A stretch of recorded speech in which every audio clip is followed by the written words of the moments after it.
Hello and thank you so much for joining me today. My name is Sasha Reade and today I've got a fun tutorial using metallic watercolors.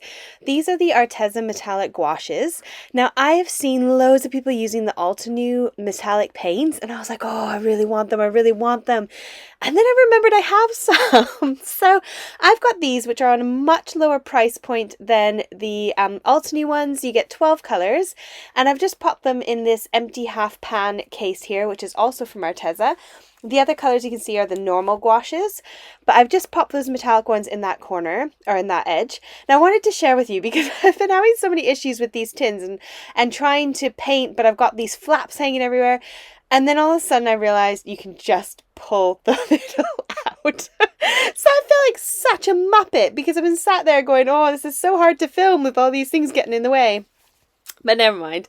I'm using this black cardstock from Lime Tree Craft. It's 400 GSM and it is really, really thick and it's really good for this technique because it doesn't really curl when I'm adding water because it's so thick. I've got my Alina clear embossing powder, my Versamark Versamark embossing pad, and then a little embossing buddy. I changed my mind and I decided to go with one square card and one normal sort of front panel kind of card, normal shaped card, I guess you could say. And I'm using these two stamp sets here. You can hit pause if you want to take a closer look, but I will put all the links for everything I'm showing you today down in the description box. So if you want to check it out, I'll put it all down there. Occasionally I do forget, so do ping me a little reminder if I've forgotten anything. But I find nothing more frustrating than watching a video and not being able to check out what somebody else has used. So I'll always be providing the links in the bottom for you. I also will put all the links to the tools that you see me using as well for your convenience. And most of them are affiliate links, and I do really, really appreciate you using the affiliate links. They don't cost you anything more, but it's kind of the company's way of acknowledging that I've shared their products and they kind of give me a very small portion of the sale. So that's quite nice. Now I've just applied my clear embossing powder and I did forget to use my little embossing buddy. So I'm making sure to use it on this second one here. And I'm taking my butterfly stamps on this second one and applying them on. I did use my Tim Holtz platform for the first one just because I wanted to make sure I got a nice solid image, and because it's so much bigger I decided to stamp it a couple times with my Versamark ink.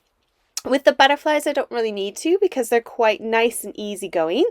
So I'm just sticking down some butterflies in a random order and then sprinkling my clear embossing powder on. I really, really like Alina's embossing powder. It's got a great price point and it's an ultra fine embossing powder, so it always melts beautifully. Every color I've got from her, which I think I've got them all now, they are fantastic. So I'll link them down below. She's on AliExpress, so she ships worldwide. The stamps are from Craft Stash, which I purchased myself and I love them, and they also ship worldwide as well. Arteza only ship to the UK and the US, but I will put their links down below. Someone said I think that they ship to certain places in Europe as well, so it's worth checking them out. I have just gone ahead and applied some water to each of those little squares so that I can kind of moisten up the gouache. So what you do is you put your gouache into the little palette there, or you could just squeeze a little bit onto a clear block or onto one of your surfaces and use it that way. It's really versatile. But if you do stick it in a pan, you can let it dry and then it works the same as a watercolor and you can just add a little bit of water and pick it up again. So I really love the result of this. I don't know why I've not used these on black cardstock before, but the color is amazing. You can see how vibrant it is. And the way you see it is how it has dried as well. So it's very pigmented and it really shows up beautifully on this black cardstock. So I'm just going ahead and applying color. You'll see that I've changed my brush a couple times because I couldn't make up my mind with which one worked the best. I wanted to add something to the background, so I just decided to add some of those splatters of gold. I wanted to kind of splatter it, but I thought if I actually splatter it, then I am going to get my butterflies all covered as well. So I kind of just did dots, and it does look a little childish, and, but it also kind of goes with the feel of a funny random front of the card, and I think it looks really nice in the end. So now I'm just painting these flowers and adding on color to each of the leaves. The embossing powder is great because it kind of resists your paint. So It does start to struggle to resist my paint because it gets it's absorbed so much of the water that it gets kind of like a paste rather than a paint, but the application is beautiful, and so I quite like that pigmented look and that solid look. Painting these little stems was dead easy. I thought, oh my word, how am I going to do this? But it was painting them was so easy because I applied that embossing powder. My paint just kind of glides into those little crevices in between. So it actually worked out really well, and I only had a couple oopsies. Now the way I've removed the oopsies, you might have seen me doing it in my video already, is I just take a wet clean paintbrush and just kind of rub over top of those oopsies, and then I just kind of wipe it away essentially with my paintbrush like I'm doing there. Just there, I just did it on that yellow flower. So you can pick it up and lift it off, which is really nice. So there's my finished flower card, and the shine is gorgeous. It's really hard to see, but it is beautiful. I've got this pearlescent card from Tonic that I picked up, and I'm just going to layer it underneath there, and I've cut a card base to fit. So all my cards are about 1/8 of an inch in different size, and I basically measure my stamp and then kind of go from there as to what size of card base I'll do. I cut all my own card bases. I absolutely love it. I love the versatility that you can get when you make your own cards. And I just have every size of envelope I think you could possibly own. So half my office is probably envelopes. But I love it because it means that I can send anything, any size. So I've got a big stack of envelopes. I've also got those kind of paper bag envelopes, so you can kind of squish them down to whatever size you want. So I never have to worry about an envelope. And I just cut my card to fit my stamp. So I'm just layering them up and using my Tonic Nouveau glue, which is back in stock everywhere. Woohoo! The Tailored Expressions stamp set, simple strips, and I picked these up from a shop in the States. If I can, I will put their link down for their website. It was quite expensive to ship it over here, but I love them and I use them all the time. So I just heat embossed it in gold and cut it out with the dies. This is my Alina double-sided foam tape. This is the 5mm tape. Mega handy when doing various kinds of shaker cards or sticking these kind of elements on. Is such a perfect size. So I'm just sticking that one down onto the front there. I've got my Nouveau drops, which is in the gold color. And I'm just going to go ahead and add some random dots. I'm a bit rubbish at adding random, so I do struggle quite a bit to try and work out where my randomness is going to go. But I think I did well on this one. And that's kind of how I finished off the front of this card. I've also gone ahead and cut a little panel to go on the inside. When it's dry, I'll stick it in. And that will be my place where I can write my message on the inside. So moving on to decorating the next card, the butterfly one that we did.